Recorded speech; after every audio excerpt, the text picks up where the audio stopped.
quote unquote, in real life that are blogging. So it's nice who don't understand what you're doing or what SEO is and what you're even talking about. So to be able to be held accountable by people who understand what you're doing is so valuable.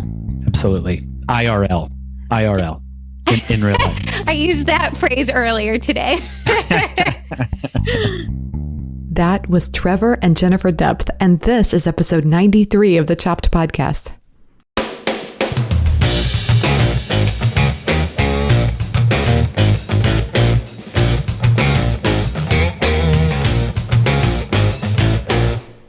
Hey everyone, I'm Marley of the blog Namely Marley, and I am your host, and this is the Chopped Podcast. You know, this is the podcast designed for people just like you, bloggers who love food. So what are we doing here? Well, each week my goal is to share with you thoughts, stories, interviews, everything related to food blogging so that we can all learn together about what works with food blogging, maybe even a little bit about what doesn't. Today, I'm talking to Jennifer and Trevor Debth. They're of the sites Show Me the Yummy and the Blog Village. We are talking about growing your blog village, in fact, because that's kind of what it takes to be successful as a blogger. It's kind of funny because Kara and I were just talking about this the other day, that it's so easy to get stuck behind a computer screen all day, just trying to figure all this stuff out on our own. Have you been there? Do you know what I'm talking about? It can drive you crazy sometimes, but here's my take on blogging, okay? Food blogging in particular. We all go into it because we're passionate about creating recipes, creating photos, creating blog posts, and maybe even creating video, whatever, creating. We're into creating, right? The creating part can be so exciting and so much fun. And then we start thinking, wow, this is really fun. I'd like to do this for a living. And there are other people out there doing it for a living. So why not me? And once you've got that notion, you're kind of hooked. It's so hard to go back. And this is where things can get really complex because, once you start thinking about food blogging as a living, then you start to realize there are all these moving pieces that you have to stay on top of. And worse yet, it's like there's no real one definitive model of success. So I know you've heard it on this podcast as I've interviewed a lot of different food bloggers, and you'll hear there's no one way of doing it. Some people post a lot each week. Some people post very little. Others are right on top of SEO. Some blog from their heart. So it's really hard to kind of, say, okay, well, this is the one way to do it, and I'm going to follow that way. There's no secret. That's the thing. Although I think Trevor and Jennifer and I have come up with an idea that might actually be the secret to success as a food blogger. And that is building your village. Seriously, all of this stuff can be really overwhelming. Learning SEO, spending hours in front of the screen, doing social media, learning about editing photos, planning content. But one thing that really can make such a big difference is talking to other people, growing a tribe of other bloggers that are in the same boat as you and that you can commiserate with, or you can share goals with, that you can be accountable with. All of this stuff I think really makes a big difference. And it's something that Trevor and Jennifer and I are talking about on the show today. It's building your blog village. Of course, we're also talking about other things too. They're really fun. I really enjoyed this conversation a lot. And in fact, I'm really excited because I get to meet them in person because they're coming to the Chopped Conference. I'm telling you, it's just another reason that I love the Chopped Conference so much, because it's the opportunity to get to meet so many inspired, amazing food bloggers all in one place. If you want to come too, there's just a few spots left, so hurry and buy your ticket today at choppedcon.com/register. I can't wait to add your name to my list of people I'm really looking forward to meeting. Okay, let's get right to today's feature interview with Jennifer and Trevor Debth. So put on your earbuds, turn up the volume, and let's talk about all things food blogging and so much more. Hey everyone, I'm happy to have Trevor and Jennifer Debth of the site Show Me the Yummy on the show today. Hey Jennifer and Trevor, welcome to the Chopped Podcast. Hello. Hi, thank you so much for having us. Oh, I'm so excited to have you, and I'm really looking forward to talking with you both about, your blog and the village that you're working on, and we'll get into that a little bit more later and explain it to everybody. But I wanted to take a step back and just ask you. I imagine I'm going to ask this question of Jennifer, but Trevor, you feel free to jump in if you want to as well. But what is it that caused you to start your blog? I have always loved food. And when Trevor and I got married, one of the things that I wanted to do was work from home once we had kids. I'd been following food blogs for years at that point and had always been really interested. So we got married, and a month later, Show Me the Yummy launched. Again, I loved food and I wanted to have a job that I could work from home so I could stay at home with my kids, but also have something else. Yes. And so I'm just imagining you searching for the name and you find, you figure, how did you come to Show Me the Yummy? Because that is a great site name. Thank you. Thank you. Trevor gets all the credit for Show Me the Yummy. I had nothing to do with that. It was, thank you. My contribution. But no, it was, I don't know, it was like a 3-week process of throwing names back and forth. It took us forever. And then we kind of landed on that one. And then we doubted it. And then we finally just went with it. So when you saw that the site name, the domain name was available, were you like, oh my God, Eureka, this is it? It's a miracle. It's a miracle. It was a miracle. There's like no site names available anymore. Yes. Nothing. So yeah, we were pretty excited that not only was it available, but we were able to come up with something kind of fun. Yeah.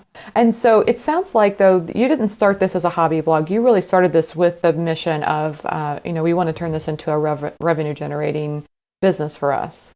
So initially it started out as just kind of fun money. So just my kind of small contribution for vacation money or going out money. But we honestly had no idea it would get to the point where Trevor was quitting his job in corporate America to come work full time on Show Me the Yummy. Yeah, that was completely unexpected. I think our goal was something like if we could make $10,000 a year, or if in like 5 totally years happy. we could make $20,000 or $30,000 a year, that'd be amazing. Mm-hmm. Yeah. And it went beyond that pretty quickly. So. And when did you start the blog? The blog launched officially November of 2000. What was that? 2014. Yeah, 2014. So that's a fairly new blog. You made great progress in a short amount of time, and we can kind of get into some of those numbers later. We've already done it. We're done. Yes. I love it. Okay, so I want to talk about the photography skills because I feel like that's something a lot of bloggers go into. Like they really struggle with that, but I think you kind of had an in, huh? Yeah, so I do all the photography for the blog, but honestly, Trevor taught me everything I know. He has a background in photography, and even before we started the blog, I was always so impressed by his photography. I knew it was something that I wanted that to be a skill that I had. So by the time the food blog launched, that's a whole other set of photography, but it's slowly and surely gotten better. And it's something that I really, really enjoy about having a food blog.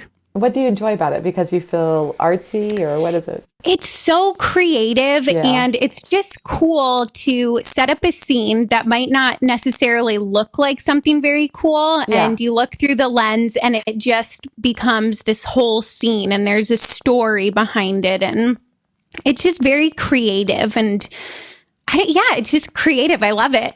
That's so cool that you point that out, because I do remember having what felt like this eureka moment when I realized that what it looks like on the plate looks completely different when you're looking through the lens, and you can kind of change things around to create perspective. I don't know. I felt brilliant. Exactly. And it's just cool that it's something so creative that you get to practice every single day. So you also you get better every single day. So it's cool to have a job where you can practice your hobby every day. Yeah. It's like the Malcolm Gladwell 10,000 hours to becoming an expert. Yes. Yeah. Did you put your 10,000 hours in then, you think? That's a great question. It must be, don't you think? I would hope at Maybe this not. point. Maybe that should take years, right? I don't know. It feels like it. I don't know. I was told there would be no math on the podcast. Oh, no, there's going to be more math. There's going to be more. Oh, right. There will be. Okay. No, actually, It's funny that you say that, because at one time I wanted to create a spreadsheet that would say, like you would plug in the numbers. If I practice this many hours a day for this many days a week. How long? And it would project how many hours, or how many years would it take you to get to 10,000 hours? You and Trevor are two peas in a pod. That sounds like something he would love. It's like an app, the expert countdown, and then it just like dings, and you're like, all right, I'm gonna, exactly. Let's do it, Trevor. done. All right. I think it's brilliant. After the podcast. Okay, we'll talk later. Okay, so Trevor, you quit your job, and I'm sure that was a huge surprise. I mean, an unexpected surprise, but a good one, right? Yeah, absolutely. I mean, it was good. It was scary. I mean, I had an awesome job. I was working for Nordstrom in their corporate offices, doing really cool things with their photo studios and developing the workflow tools that all of the Nordstrom photo studios used. And I loved it, and I had a lot of freedom. But ultimately, I was working, 70 hours a week probably, and I was bringing work home with me. And we were just always talking about what are our goals in life. Is it to have a ton of money, or is it to experience our lives together? And, sometimes you're able to get both of those, but, oftentimes not. And we kind of decided that our priority was each other.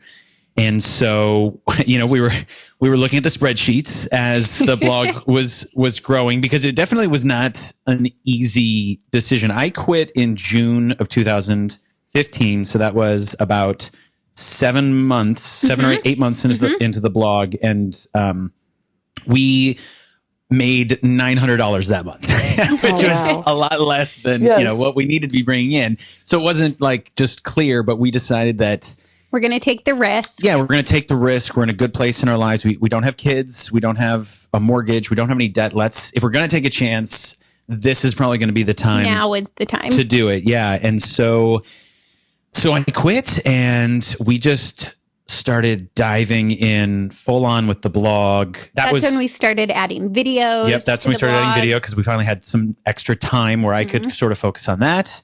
And things then really started growing quickly once we were both focusing on it. And I mean, I think by August, we'd reached our first 1 million page views, and then not in a month, but total for the year. And then it just kind of kept growing from there. So it was exciting and scary, but we're glad every day that we made that decision. That's awesome. I mean, if you're going to be putting a lot of hours into your work, it's kind of cool that you're building your own thing, Yeah, exactly. And I've always had a very entrepreneurial spirit, and so does Jennifer. And so it's worked out really well for us. That's so cool. And I love it that you share your income reports. And I thought, if you don't mind, I'll ask you a couple of questions about those, because I think, like, you and I, we talked about this before we started recording, but, it's a way of like kind of creating some transparency that people can understand that, I noticed, for example, that there's a lot of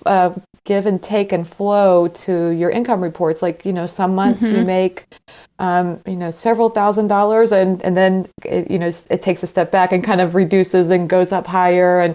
And so there's a lot of validity there. Volatility. Thank you. That's you got it. You got it. I'm just curious, as a blogger, can you explain, do you have ideas of why that happens? The fluctuations in income? Absolutely. I mean, we have, we're a food blog, right? And I think a lot of people probably listening to this are food bloggers. And so there are definitely times of the year, dependent on what type of food blog you have, that are bigger traffic and less traffic. Like, we don't necessarily focus solely on just healthy food. We have decadent desserts and other things. So, our November, December is huge, whereas for someone who very much focuses on health, the end of the year isn't. See a dip. Yeah, they might see a dip there, and so that traffic just from ad revenue obviously is going to change, because as we reduce our page views and we reduce what advertisers are spending on those ads, that really affects our income. So the beginning of the year. Every food blogger has heard of the summer slump. People are outside, not necessarily inside on Pinterest, looking up recipes. So I'd say virtually everyone at some point sees a little slump in the summer. And so we definitely have those dips. And, our goal is to make the peaks and the valleys even out, so that we're at a relatively, when we look at and in the income reports, you can see this, what I started doing is it's nice to see the growth from month to month, but it is volatile. And so we like to look at the last year. So if this was just an income source or a salary, what is that annual salary? Because that sort of evens those out and gives a better idea, I think, of what we can expect as an income for us. And we're obviously hoping that at least stays level or increases each year. And then that's sort of what we can plan around. I see. So it's, in other words, you're not like looking at, it's almost like your weight, if you think about it, as somebody's trying to lose weight, like, it's the overall trend rather than, the day-to-day fluctuations that happen. Absolutely. Oh yeah. And I mean, you can get depressed really quickly if you just start fixating on last month to this month, because, we might, I have it up here right now. I mean, we had a month where, our page views dropped 27%. Yes. That could be really not feel great, but then, it evens out over the year. And when you look at that long growth line, it's going upward. And that's the important thing. Exactly. And rather than, freaking out over, a 1 month that didn't, it's like you were saying, Jennifer, it could be a very normal fluctuation that just happened. And so don't stress out about it. Yeah, exactly. And we're so new that we don't have as much of that historical. It's harder for us to look back a year and say, oh yeah, look, last year, same thing happened. No big deal. So for us, especially in 2016, when our traffic's really been a lot higher than it was our first year, obviously, we're now finally starting to feel where the valley's going to be, where the peak's going to be, and then sort of expect those next year and be ready for them. I was going to ask you about that then. Do you try to plan financially for these, peaks and valleys, or, in other words, when you have a great month, maybe stock some of that in savings, or, how do you handle that? Yeah, I think that we're right now just finally in the last, I'd say, 4 months to where we're actually feeling like, wow, okay, we're paying our bills now. It was really just 4 months ago, I'd say. Luckily, we're pretty frugal anyway. Yeah. So we kind of built up a cushion before Trevor quit his job. But that definitely does affect what we're going to do if we're going to go on vacation, etc. Yeah, and we are pretty good about sticking to a budget. And, if we have a big month, like August is going to be a really big month for us, we're not running out to the stores and buying a bunch of crazy stuff. Although I did just buy a dartboard. I'm pretty excited. It's so fun. And I'm just reading the book, Big Magic by Elizabeth Gilbert. Okay. I don't know if you've seen that, but she talks about when you're living your dream, sometimes you have to live frugally to help that, foster that along a little bit. So I like that. Mm-hmm.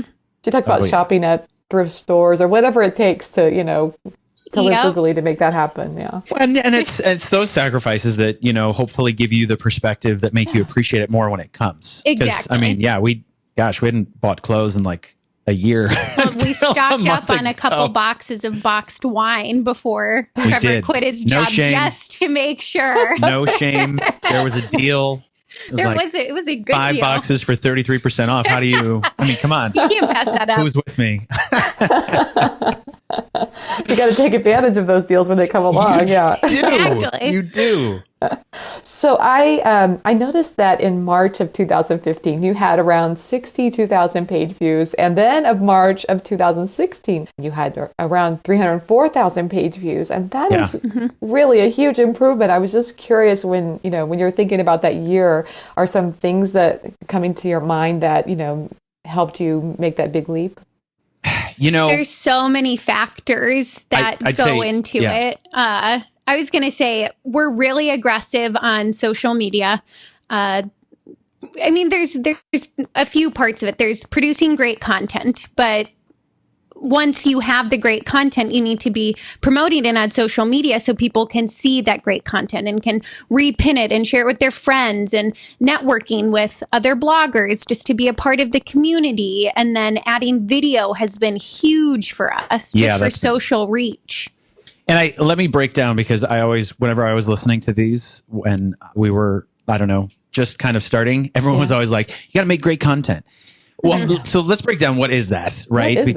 What is that? Because that's, I think, frustrating, especially when you're just getting started to be like, all right, so I'll make something great. Okay, I'll do great. That sounds good. It's a good, it's a good sound bite. But I think what that is spending a lot of time working on photography, making sure that stuff is great, even if it means reshooting. I'd say that's the number one. Yeah, it's huge. But then the writing, there's also something I think to be said there, and not just from an narrative standpoint, but also, all of the SEO best practices, and we're always looking to see how can we increase the performance of any of our posts. And sometimes that means going back and updating every post if we decide we need to do something. That's happened a couple times. And so I guess when we drop the great content, it's being very deliberate about what that content is. And with like food blogs, it's also really important to be smart about what content you're publishing when. In the summer, you want to make sure you're thinking, okay, what's in season right now? Like right now, zucchini is huge. So we just posted a vegan zucchini bread recipe that's doing really well. But if I were to post something like a hot soup, that's meant for the holiday season, that's probably not going to do as well. So being smart and seasonal with your content. And then I think that all of that said, it's not one thing, right? I mean, it's the 500 small course corrections that have happened, or 300. Every day it's, how could we do that a little better? Oh, we kind of screwed that up, or that photo would have looked better, or maybe that title would have performed better if this had done. And next time we do that, do this. So, it's a difficult question to answer because I would feel dishonest if I was to be like, oh, it's because we post to Instagram twice a day now, and so page views through the roof. It's not just that. And so many little factors. And it's changing that strategy with what's going on and with what, Pinterest algorithm just changed, and now there's Instagram did this. And, so it's I think what it is just trying to be aware of what's going on now, currently, what the changes are going on the different platforms, and then just trying to do the, not tons better than everybody else, just trying to do it a tiny bit better than maybe other people are doing, or if they're not paying attention to something. And then I think that over time slowly helps you to grow. I love that. And also I think sometimes it's like, I don't know if you've ever been a runner, but I am not fast, but I have run a few 5Ks and trained with a friend who is really fast. But I'd only trained with her when she was injured. I just want to clarify. Anyway. So she would always talk to me about keeping track of my PR and, personal record. And then I would basically be racing against myself. Like I want to beat my last race. And so I kind of feel like food blogging can be that way too. So I don't have to be competitive with other people. I can just say, this is how I did it last year. How can I improve on my own record? Exactly. Oh, because otherwise you go out and you see awesome. Congratulations for people who have 5 million pages a month, and you're like, wow, what the heck are we doing? What am I doing? And it's easy to do. What am I doing? But it's just they also had 200 pages one month, and it's everybody's been there, and it's just trying to put blinders on a little bit and ignore, but also not completely ignore. You also want to see what's working for people. And definitely learning from other people, but not getting down on yourself when you're not there yet. Yeah. We say that like we're so good at. Oh, sorry. I was going to say we say that like we do it so well, but we totally fail at this. Oh my gosh, of on course. A regular basis. We're human. Regular basis. But that's what we tell ourselves, and we're like, no, we got to stop. Yes. Good to say it out loud. How much do you inspire each other? That it sounds like you've got a great relationship and you play off each other quite well. Is that how? Thank you. I'm not laughing at that. We have a great relationship. We do have a great relationship. No, because I think that's really sweet for you to say. I think that's a huge part of what we do is just bounce off of each other and each other's energy. And if one of us gets down, the other one says, "Stop it." That's exactly how it goes. That's how it goes. And no, we motivate each other and we push each other too, I think, to be better in everything that we're doing. And it's great that with a job that is so creative, it's nice that Trevor has that background and that is it like with photos? It's so nice to have somebody that can critically look at my photos and say, hey, I actually think this would look better. Because when you're looking at your own work, you don't necessarily see some of this mistake that you made. Yep. Which I'm sure some people are like, oh, that would be so nice. It's also difficult being a husband and wife and having to say like, sweetheart. Especially when you're husband and wife that work together and your business is in your home. Yes. So there's no separation. Yeah. I'm there. I feel you. I'm right there with you because that's how my husband and I are too. Yeah. Yes. But in the overall, and when we look at that big line, things are very positive, and it's great. Yes. I think you're right. Overall, it takes work to be able to work together at this level. I mean, I feel like, for us to be able, my husband and I, Sean, to be able to work together like this, we have to be, almost brutally honest at times. But that honesty has, forged an even stronger relationship. So it's wonderful. Oh, absolutely. And it's definitely one of those things where it's nope, not going to do that. And then, 10 minutes later, all right, you're right. I see it. You should absolutely. do that. I'm all over It's not that. easy all the time, that's for sure. Yeah. That's true. There are some days where I feel like that. Have you seen that commercial? I don't watch a lot of TV, but we were watching the Olympics and they had that commercial with the guy that was playing golf and he throws his hat off and he's like, I'm so sick of this game. and then he's like, okay, what time are we playing tomorrow? Yeah, exactly. That's kind of how I feel sometimes with food blogging. And so, Sean will, come and comfort me and we go through all that. Yep. So I just think that's kind of a nice thing to have, though. And I think about people who, maybe they're doing this on their own and they don't have that support. I think that can be really challenging. And I really love the fact that you created something called the Blog Village. So I think maybe that might address some of that. So can you talk about that a little bit? Yeah, so the Blog Village is an online membership site that teaches people how to create, grow, and monetize their blogs. That's our goal of any kind of blog. So we obviously have a lot of food bloggers, but we also have people who are doing all sorts of different kinds of blogs in there. And it's all about, creating that community and trying to... The goal is to make it very realistic and to give people realistic action items that they can act on and give them sort of a guide. Like we have everything broken out into beginning, intermediate, advanced. And if you're just starting out blogging, then you don't need to know.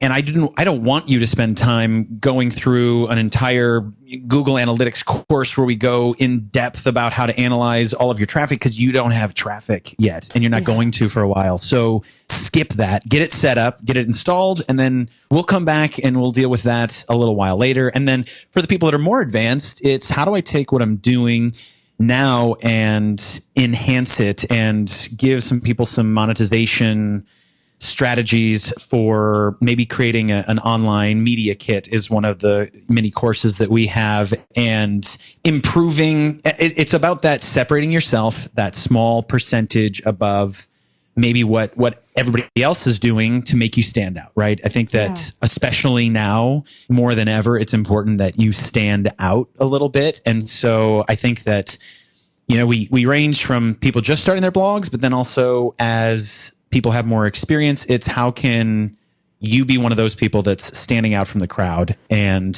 we do that from not only educational resources, so we have all those videos, but then it's also about giving people the tools to do that. So we have things to help you monitor your social stats and monitor your growth and see what other people are doing and be able to compare to other blogs maybe that are in your same niche, that are the same size as you, the ability to find really easily other blogs to work with that have the same following as you do on Instagram and Facebook and Pinterest, because that's difficult to find, somebody who can bring you as much as you're bringing them. I mean, we'd all like to have somebody with 15 million Facebook followers share our content all the time, but that's not that beneficial to them maybe. And so it's about, finding that community, finding those other bloggers and giving them the tools to hopefully save time doing what they're trying to do.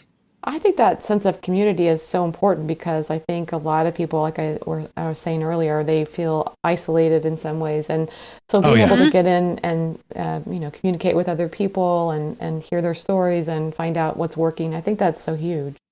It is huge. It's huge. And one of my favorite parts in the community that we have is I encourage everybody to start their own accountability thread. So you have people just with their blog, that's their accountability thread, that you can go back and see what they were doing 3 months ago, what they were focusing on. And you'd be amazed at just, I mean, you know, I'm not the first person to come up with accountability being an important thing to do, but you'd be amazed at those people who maybe aren't doing that yet, just putting those goals down of, hey, this is what I'm going to work on this month. And other people can see that.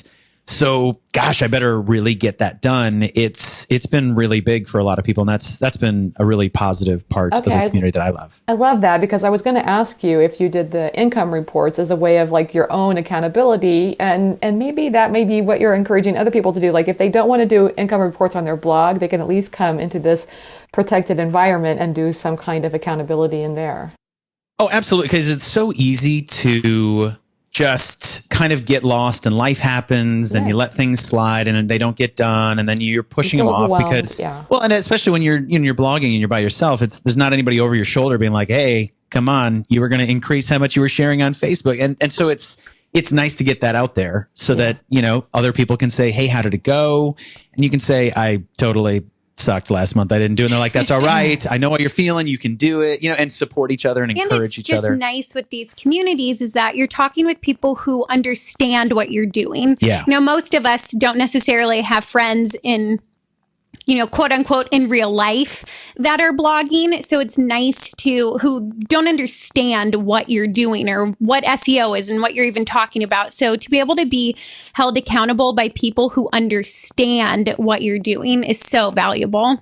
Absolutely. Definitely. IRL. In real life. I used that phrase earlier today.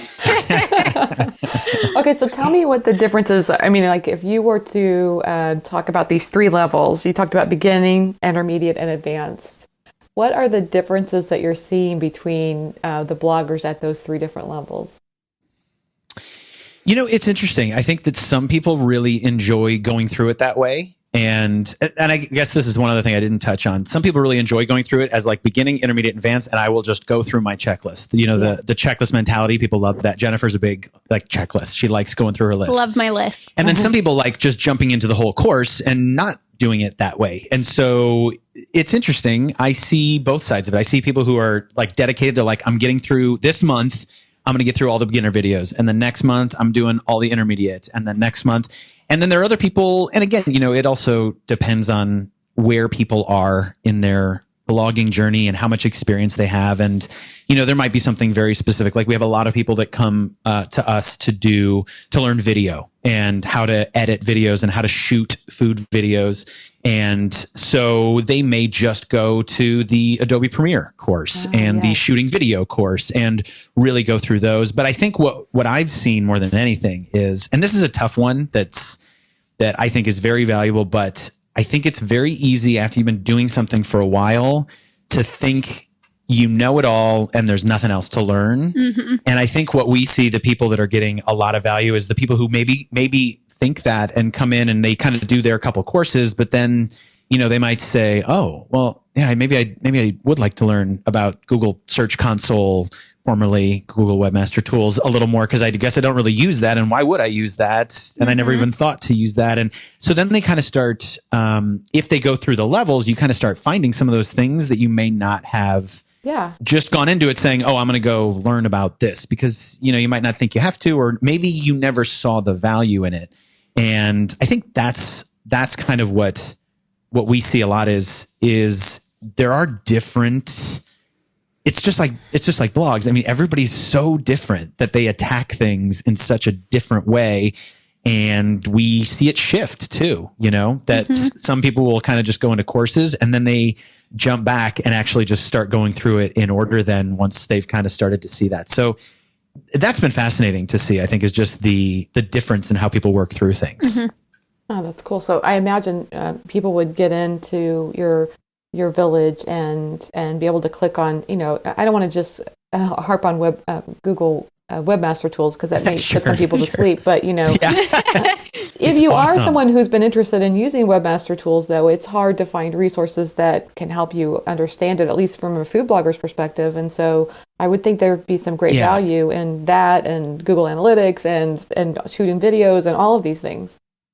Yeah. And I mean, we kind of try to put the spin on everything, not in just, like the Google Analytics course, let's say, for example, we run through everything, but there's a very much an emphasis put on here's what we really actually use out of this. Yes, you can do all this stuff, but here's the real world. Yes. If I'm actually going in and checking it, I use these 3 things, and that's probably all that you really need. And so we kind of try and keep it realistic also, that everybody doesn't want to be a Google Analytics ninja or have the time and that's the thing. Yeah. So the other thing that we really focus on is all the videos are not only bite-sized. So, it's, let's say 4 or 5 minutes on average for the video. So you can kind of do it whenever you have time, but all of the videos are chaptered. So if you're looking for just something specific, you don't need to watch the video. You don't need to click through the video. You can literally just click on what you're looking for, figure that out, and then leave and go do what you need to do. Because time is obviously a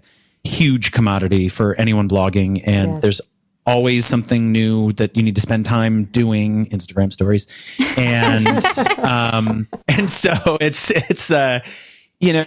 we try and balance that and maximize people's time with our tools too. Like one of the things that saves Jennifer tons of time. This is a lifesaver. Is a tool that we have in the Blog Village called Auto Image, and you essentially just upload your uncropped full resolution images and click on a bunch of buttons that say the different sizes you need it to be, and in about 60 seconds you can create all the crops, name all the files, SEO optimized, get the Instagram photos emailed to you, get everything uploaded to your blog without having to do any of the other stuff. And so that's what used to be so tedious is now so simple and takes seconds. And that's something that we're really focused on and still exploring and growing and building our, how can we take those menial, and that's what I did at Nordstrom actually I was automation is really what I was there to do and maximize their process. And so that's what I try to do for us. And now for members of the Blog Village is, how can we save people time? If I can save you, and it's obviously not an hour to create those images, and you can export them all out of Lightroom and name them all and do, your thing. But, if I can save you, then? I built everything. And so, but if I can save you 3 minutes, 3 times a week, every week. Well, it saves at least 15 minutes. Well, or 15 minutes, whatever it is. It becomes hours that you're regaining that you can be focusing on other things. And so that's just clarify for everybody in case they're not following along with this, but that, as a blogger, you need a certain size image for your site and a different size image for Instagram and a different size image for Facebook. And it sounds like what I'm hearing you say is this will do all that with one click or maybe a couple of clicks. Yeah, you just select what you're creating. And see, that's the other thing that I think that a lot of bloggers don't do. That's one of the things that we do is we have optimized images for everything because it doesn't take us any extra time. So we have a specific image for Facebook. We have a specific image for Twitter. We have a specific image for Instagram, specific for our blog, specific for everything that we create those images for, and we just don't spend time doing it. And I think a lot of people it's overwhelming. It's like, okay, what's the crop? And it's 1192 by whatever. And so they just don't do it. They create one and they kind of use it, but then it doesn't, it's not optimal for all the different places that you share it or where it gets featured in, let's say, Google search results, things like that. And all of those things slowly add up to one more person clicking, and if you get one more person to click and that happens 1,000 times, now you've got 1,000 more people clicking and now you've grown your audience. And now those 1,000 turns to 2,000, turns to 3,000. It's that exponential growth. And Although that's what we focus on. Though, if you're doing all that manually, you might say, well, is my, 30 minutes of time worth that one extra click? But if you can't automate it. Exactly. And that's the reason why it's so valuable is that, if you're doing it manually, it's like, all right, how can I cut the corner? Because, and it's not, especially social as food media is bloggers, already such a time suck that me creating specific images is just another time suck. Well, and food bloggers also get into that. It's not just the major social media networks. It's things like Food Gawker, and then all the different places where you're sharing your recipes, and all of those want a specific size. And mine has to be horizontal. Mine needs to be vertical. And it's about being able to check all those boxes without adding time into your day. Oh, that's amazing. And that's a tool that's available to members of the Blog Village? Yep. Yeah, that's in there. And it's just silly stuff like, having it automatically emailed to you so it's on your phone so you can just add it to Instagram really quickly. It's just, all those little things that you have to spend time doing that we try and eliminate. Mm-hmm. I love it. Okay, anything else you want to share about Blog Village, or otherwise I'm gonna move on to we can shift. That's a really good coverage, I think. Because, Jennifer, I really love to talk about the process of blogging. And so I really wanted to talk with you about, could you share a little bit about Show Me the Yummy and whether you're, are you posting certain days of the week and how that happens for you? Yeah. So we typically will post Monday, Wednesday, Friday. During the summer, we've tried to post just on Mondays and Wednesdays, but that hasn't quite happened yet. So typically Monday, Wednesdays, and Fridays. So it's kind of the posting schedule. And then I know a huge part of it is coming up with your editorial calendar. What recipes I'm going to post when. And for me, I like to plan out at least a month in advance to at least get ideas of what I'm going to do. Obviously, that'll change if a brand contacts and wants a specific post about something or other. But for the most part, I have my editorial calendar planned out for the month. I don't necessarily have an organized shoot day or writing day. It really just depends on how I'm feeling. Some days I'm feeling really creative and can knock through making 2 recipes and photographing them and editing and writing about them. But other days I have nothing interesting to say whatsoever. I stare at my computer trying to make words come out and it's not happening. So it really just depends on the day for my day-to-day schedule. I like that. I like that your plan sounds like it goes out into the future, but you're allowing for these day-to-day, moments of inspiration to take over. Exactly. So when you have such a creative job, some days you're just not feeling it. Yeah. And we do, however, since both Trevor and I work on the videos, have specific video shoot days. So that means we typically like to shoot anywhere from 3 to 5 videos in one day, just because, you have your lights set up and get all the food prepped. So before we do that, I like to make sure that I have at least 3 to 5 recipes ready, and then we'll film. Typically, I think we've been doing on Fridays? Yeah, Fridays usually. But I mean, that floats sometimes too, depending on what's going on. Mm-hmm. I'm trying to imagine what your kitchen must look like after that. Oh my gosh, it's a disaster. It's a disaster. We have no prep bowls left. Although we did a good job. We did a good job last video shoot day of cleaning while we were going. You're sweet, but you mean you did a really good job. This is me plugging this. This is gonna last. Getting some husband brownie points. This is a record. He totally got brownie points to this. So tell me about your email process then. Do you email as each post goes out, or do you send a weekly newsletter? So we do both.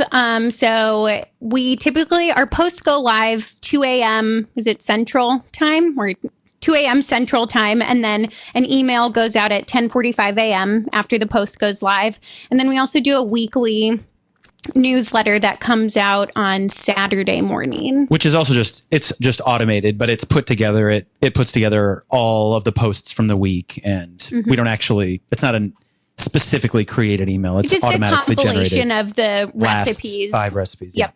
That's nice. How did you automate that? Is that through something like MailChimp?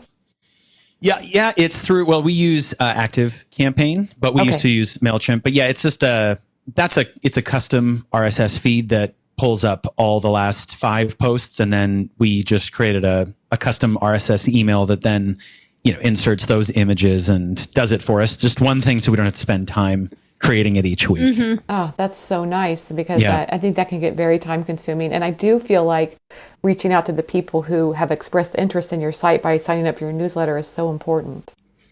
Oh my gosh, absolutely. It's huge. Yeah. Absolutely. Okay, cool. So that's your process then. That sounds like it's, I love it, because it's a little bit of scheduling and systemization, but at the same time allowing for creativity. Exactly. It's a genius process you've got going on there. Thank you.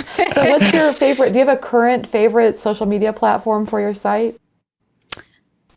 That's hard to say. For video, I would definitely say Facebook, not only for the fast-paced videos, which we've really been focusing on. Those just have really great reach and people seem to really like it. But we've also been really enjoying doing Facebook Live videos. Oh, yeah. So it allows Trevor and I to be back on camera again, because we used to do more of the hosted style videos. Yeah. So quick history. The first videos that we started doing last July, we did about 50, was it 50 or so episodes of us. We were shooting 3 days a week, or had videos going out 3 days a week with all the recipes of us on camera, like a multi-camera setup where we would make the recipes. And then we shifted in November or December to doing the fast-paced overhead videos, just because they were performing so well. And while we were growing our YouTube audience, we felt like we couldn't ignore the trend of those videos. The social. Yeah, and we're so glad audience. We did, because those have grown our social audience by 300% probably. Wow. We can directly point to certain videos that have gone somewhat viral, gotten 1 million views, and we get 10,000 people. And that's why the Facebook Live stuff is kind of a happy medium, because we feel like it's a more casual setting, so we can do at least one a week and our audience still gets to know us personally. Yeah. Are you using Instagram, what is it, the stories feature now? Yes. Yep. So we do Instagram stories and we do Snapchat and Pinterest. I mean, we're on everything. But with the Instagram stories at this point, you're, for the most part, you've just gone to saving your snaps and uploading those as the Instagram stories. We just have so much, we have so many more followers on Instagram than we do on Snapchat. We have a decent following on Snapchat, but I'm guessing most people aren't watching both Snapchat and Instagram stories. So I do it on Snapchat because you can do the cool features and you download it and then you just upload it to the Instagram stories. That's very smart, because then you can use some of the filters that you've got available on Snapchat. Exactly. Yeah, and you don't have to record everything twice. And I mean, who knows how that's going to mature? I mean, it's going to be interesting to watch, but that's at least until we have a better idea of exactly the best way to work that. And then you can still be on both. Yeah, and you can still be on both. Yeah, exactly. I love it. That's a really good idea. I would have never thought of that, but that's really smart. I'm sure Trevor came up with that. No, I wasn't. I think that was you. So Jennifer, tell me, what's your number one tip for helping a new food blogger, somebody who's new to being a food blogger and trying to grow their audience? What would you tell them? I guess for me, this is going to sound like such a cop-out answer, but don't cop out. Just being patient, I think, is the hardest part about everything, because I know when we first started, I looked at Google Analytics for hours every day. Half the time it was like one person is on and it's not really growing. It's not doing anything to help you grow. I think analytics are such an important learning tool once you get to a certain point in your blog. But when you're first starting, not focusing too much on analytics, not comparing yourself to other bloggers, being patient, and just really focus on, like we talked about earlier, creating great content, which means practicing your photography every single day, practicing on video every single day, being smart about following the trends that are going on right now. Like, video is huge and anybody can make video. Even with your iPhone, you can make great video. So just being smart with the trends and just improving a little bit every single day. I love it. How about you, Trevor? What do you say? Oh, dang it. I thought you were just going to ask her. I was like, good. You nailed it.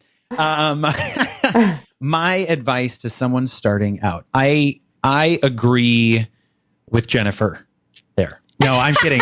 No, I think that what people do, I think the biggest mistake people do when they're just starting out is they spread themselves thin and they try and do all the stuff that they see people who have been blogging for a while doing. They see people on Snapchat, on Instagram, doing the Instagram stories. They're doing their Facebook. They're doing all of this stuff, and they don't take the time to get good at what's most important. And I think those two things are photography is number one. And I would say potentially even starting to overtake photography nowadays would be learning how to create videos.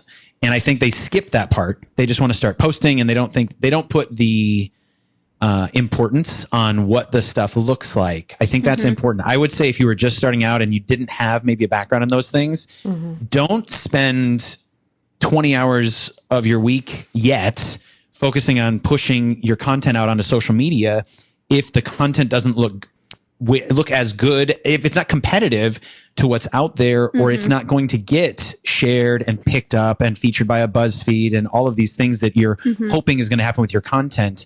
You know, there's no shortcut without getting that stuff to the level that it needs to be, because so many people now there's especially food bloggers. There's so many food blogs now.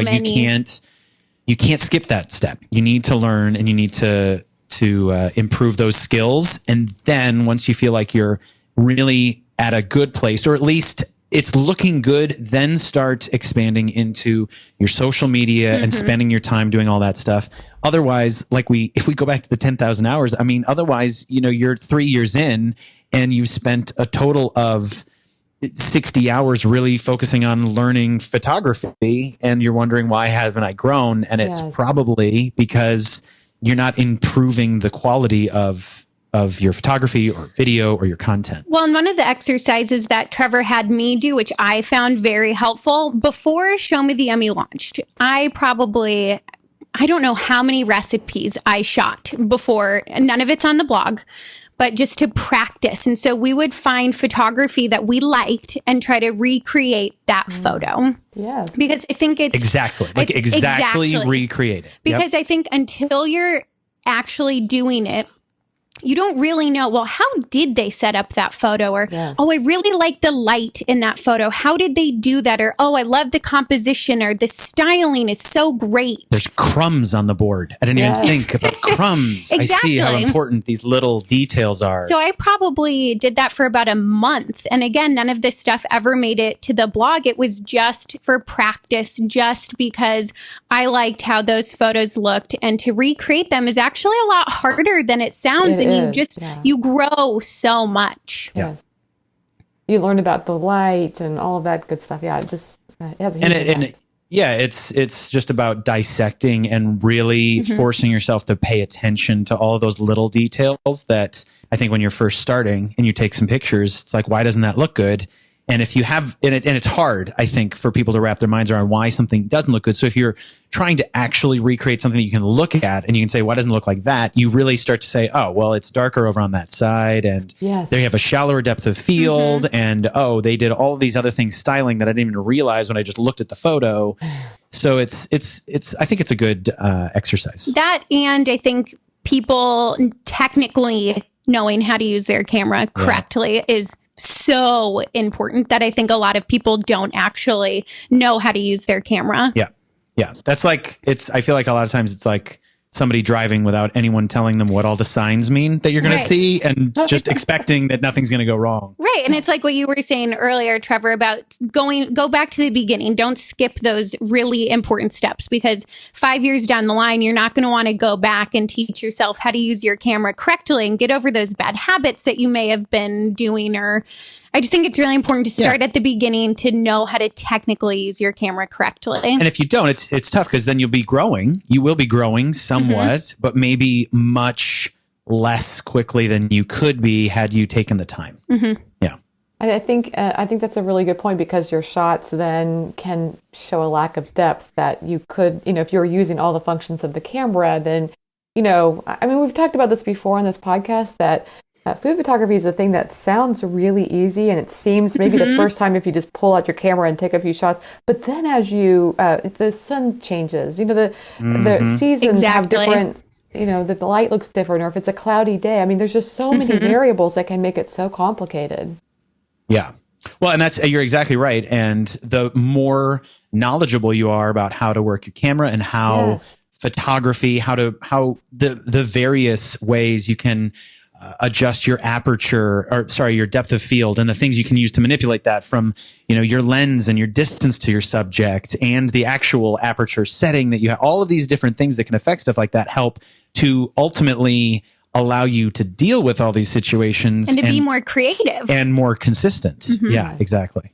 Okay, so I have just a couple of fun, quick questions here at the end of the interview I'd like to share with y'all. So I love it. What's one food item you can't live without? And let's start with you, Trevor. Oh, one food item I can't live without. I know mine. Okay, good. Switch to Jennifer. Okay. Mine is just carbs, like pasta, rice, bread, and candy and sweet stuff. I don't know, Trevor. Did we give her credit for that? I said one no, food I don't think you item. can give her credit for that. That's too a food broad. category. That's too broad. That's a category. Okay, let me think about it for a second again. She was so confident too. This is gonna be one food item I could not live. Okay, I'll do it. I'll go there. Okay. Peanut butter. I love peanut butter. Peanut butter. I literally last night, this is like the trust tree. Yes. Right. So nobody tell. Last night, literally at midnight, I woke up and I was like, yep, I need a little peanut butter and some chocolate chips right now. Oh, those two together. Oh, I love peanut butter. Okay, Yes. I have mine. It might still be too broad, but it's definitely more narrow. Nachos. Does that count? Okay. Yes. Yeah. All right. Nacho, like I love could eat nachos. them all day. You went every nachos day. over chips and salsa? Well, but you get the chips and salsa with the nachos. Okay. All right. So Yes. I can figure always- deal. exactly. You can always put a little salsa on your nachos, right? That's Oh true. my gosh, yes. That's true. Necessary. Okay, you want to know my latest thing I've been putting? I love nachos too, and so lately So I've good. taken to actually putting coleslaw on them. It's really good. It's crazy. But Really? That is genius. Oh, I like that idea. Fresh and cold and crunchy. yes, and a little bit sweet. There's this combination of all those flavors. Oh, we have to try that. If you find it on the blog later, I promise you'll get credit. Yeah, you will get credit. I'll say, hello, that was me. Okay, No, so that's genius. what's your favorite app on your phone? And I definitely have to start with Jennifer on this one. Favorite app on my phone. Don't know. I'm pulling it out right now. I'd probably have to say Snapchat. That or Netflix, but Yeah. probably Snapchat. I love watching. I pretty much just follow food bloggers because I'm obsessed with food naturally. And I just love seeing behind the scenes of what everybody else is doing and to live vicariously through all their amazing trips that they're going on or Yes. cool restaurants that they're going to. So definitely Snapchat. Love it. How about you, Trevor?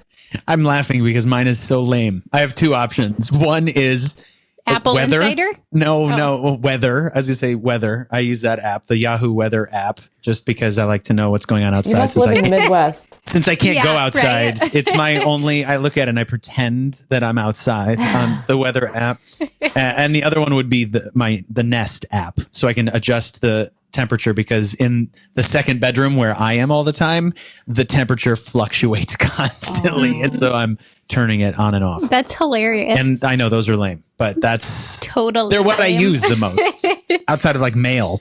You have Right. a But thing that's no for fun. your comfort. So, like, what's the weather like, and what's the weather like inside and outside? That's right. That's a good point. It's exactly. You're right. I never put the two and two together, but you're right. I'm very concerned about what my current temperature is Your and environment. what it may be if I were to go outside. Okay, do you have time for TV at all? And if so, what's your favorite show? And we'll start with you, Trevor.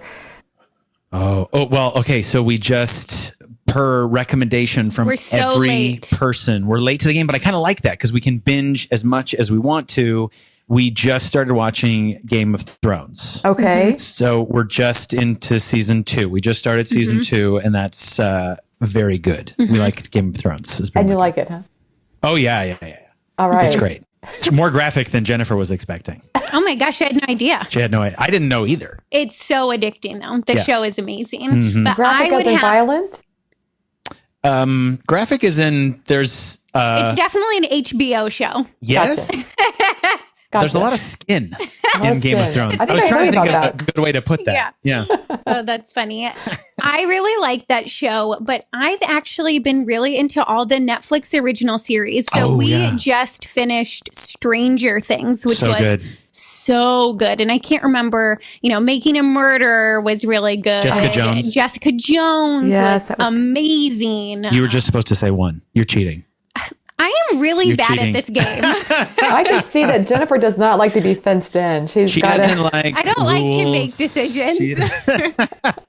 Don't fence me in. That's what your motto Yeah, should be. exactly. That's why I'm shut in the office. I have too and- many favorites. So how can people find you all online? Pretty much we're Show Me the Yummy everywhere.